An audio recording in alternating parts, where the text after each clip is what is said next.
The next day you go to a website or you get a push notification and you read, hey, 100 million people watch the Super Bowl. I don't know how they measure that stuff when you're streaming.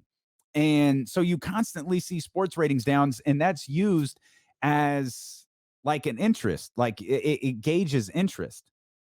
And I think one of the biggest things that's lost in that, particularly when it comes to basketball, is there's so much basketball and there are so many stars spread across the league that like you could be, and I think there are some markets where this is true. Like, Kings fans, huge Kings fans, you get to sit down and watch a Sacramento Kings game.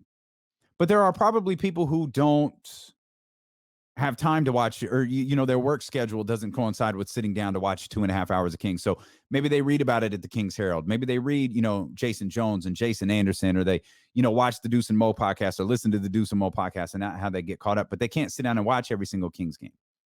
One of the beautiful things about basketball is you got House of Highlights, right? Or you got Bleacher Report, or you've got these highlight services that send these push notifications, and that's how you find out what's going on with your favorite team, or that's how you find out what's going on in various leagues.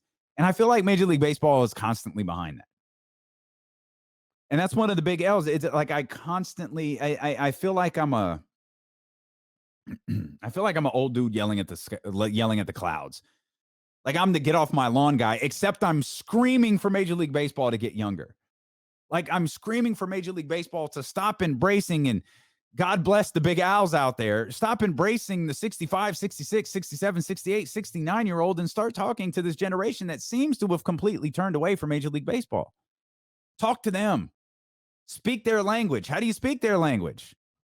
Baseball, Instagram highlights. Market your sports somehow. Embrace guys like Fernando Tatis. Stop talking about these unwritten rules, for God's sake. Like this sport so desperately needs to evolve.